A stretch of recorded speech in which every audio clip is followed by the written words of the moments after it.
कक्षा 10 विषय हिंदी क्षितिज भाग 2 पाठ 4 आत्मकथा के प्रश्नोत्तर। लेखक हैं जयशंकर प्रसाद। कवि परिचय। जयशंकर प्रसाद का जन्म 1889 में वाराणसी में हुआ था। काशी के प्रसिद्ध क्वींस कॉलेज में वे पढ़ने गए, परंतु परिस्थितियां अनुकूल न होने के कारण 8 विषय आगे नहीं पढ़ पाए। बाद में घर पर ही संस्कृत, हिंदी, फारसी का अध्ययन किया। छायावादी काव्य प्रवृत्ति के प्रमुख कवियों में ये एक थे। इनकी मृत्यु सन 1937 में हुई। प्रमुख कार्य: काव्य कृतियां चित्राधार, कानन कुसुम, झरना, आंसू, लहर और कामायनी। इनके नाटक हैं अजातशत्रु, चंद्रगुप्त, स्कंदगुप्त, ध्रुव स्वामिनी। उपन्यास है कंकाल, तितली, राव। कहानी संग्रह आकाशद्वीप, आंधी और इंद्रजाल। प्रश्न नंबर 1, कवि आत्मकथा लिखने से क्यों बचना चाहते हैं? उत्तर: कवि आत्मकथा लिखने से इसलिए बचना चाहते हैं क्योंकि उनका जीवन दुखदायी घटनाओं से भरा पड़ा है। अपनी सरलता के कारण उन्होंने कई बार धोखा भी खाया है। वे मजाक का कारण नहीं बनना चाहते। उन्हें लगता है कि उनकी आत्मकथा में कुछ रोचक और प्रेरक नहीं है। प्रश्न नंबर 2, आत्मकथा सुनाने के संदर्भ में अभी समय भी नहीं, कवि ऐसा क्यों कहता है? उत्तर: कवि के अनुसार उन्हें कोई बड़ी उपलब्धि प्राप्त नहीं है।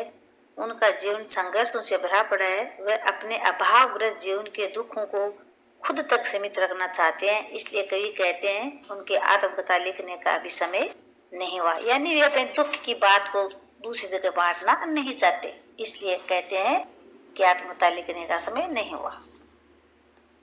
प्रश्न नंबर 3, स्मृति को पाथेय बढ़ाने से कवि का क्या आशय है? उत्तर: स्मृति को पाथेय बनाने से कवि का आशय जीवन मार्ग के प्रेरणा से है। कवि ने जो सुख का स्वप्न देखा था वह उसे कभी प्राप्त नहीं हुआ। इसलिए कवि स्वयं को जीवन यात्रा से थका हुआ मानता है।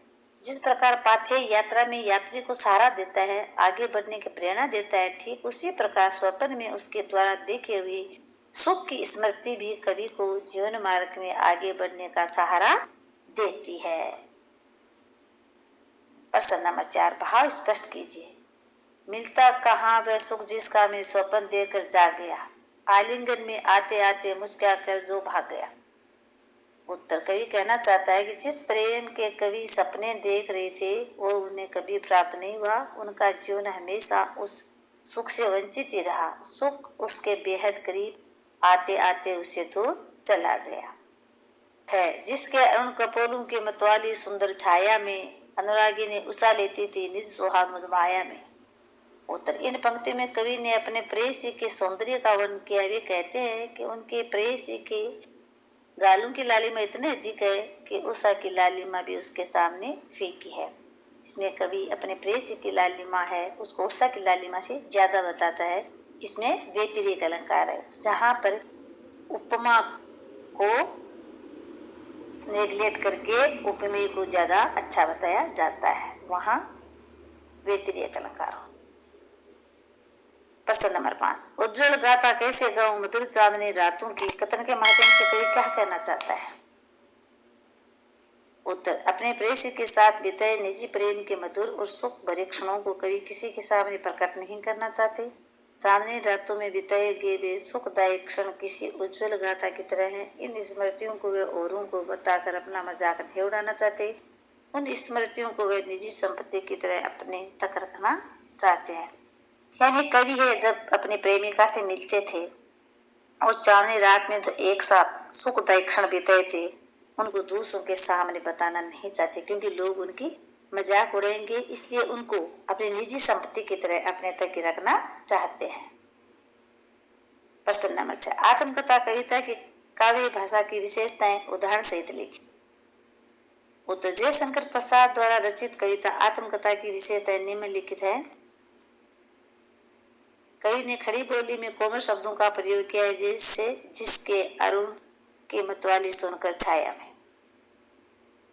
मानवीकरण शैली जो छायावाद की प्रमुख विशेषता का प्रयोग किया है, जैसे अरे सरलते तेरी हंसी उड़ाऊं में।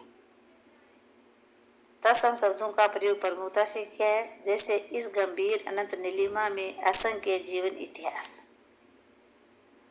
गीत लय और छंदबद्ध है, जैसे उसकी स्मृति पाथे बनी है थके पते की पंथा की। तो ये जयशंकर प्रसाद की काव्य भाषा की विशेषताएं है। खड़ी बोली का प्रयोग होना, तत्सम शब्दों का प्रयोग होना, मान्य गण अलंकार होना, गीत लय और छंदबद्ध शैली।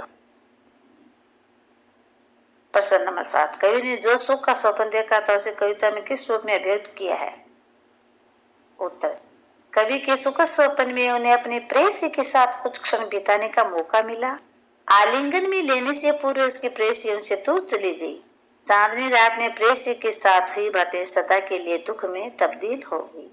इसमें जयशंकर प्रसाद जी कहते हैं कि जब अपनी प्रियतमा से वो आलिंगन लेते यानी उसको छूना चाहते हैं, उससे पहले वो दूर चली जाती है और चांदनी रात में प्रेयसी के साथ जो बातें हुई थी वो सदा के लिए उनके दुख में तब्दील हो जाती है। प्रश्न नंबर 8, इस कविता के माध्यम से प्रसाद जी के व्यक्तित्व की जो झलक मिलती है उसे अपने शब्दों में लिखिए।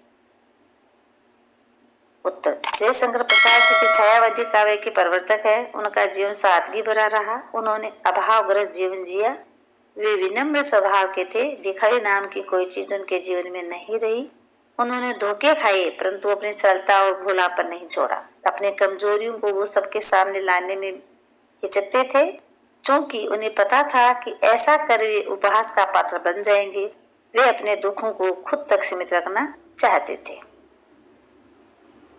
प्रसाद जी जो हैं छायावाद के प्रमुख कवि थे, यानी छायावाद में जयशंकर प्रसाद, महादेव वर्मा, निराला और पंथी 4 कवि हुए हैं, जिनमें से प्रमुख जयशंकर प्रसाद है और छायावाद के प्रवर्तक भी यही है। उनको सादगी भरा जीवन पसंद था, दिखा उनके जीवन में बिल्कुल भी नहीं। उन्होंने जीवन में बहुत धोखे खाए लेकिन अपनी सरलता को कभी नहीं छोड़ा। वे अपनी कमजोरियों को सबके सामने लाना ही चाहते थे, कि उनको पता था कि जब मेरी कमजोरी सबके सामने लाऊंगा तो दूसरे लोग मेरा उपहास बनाएंगे। इसलिए वो दुखों को खुद तक सीमित रखना चाहते थे।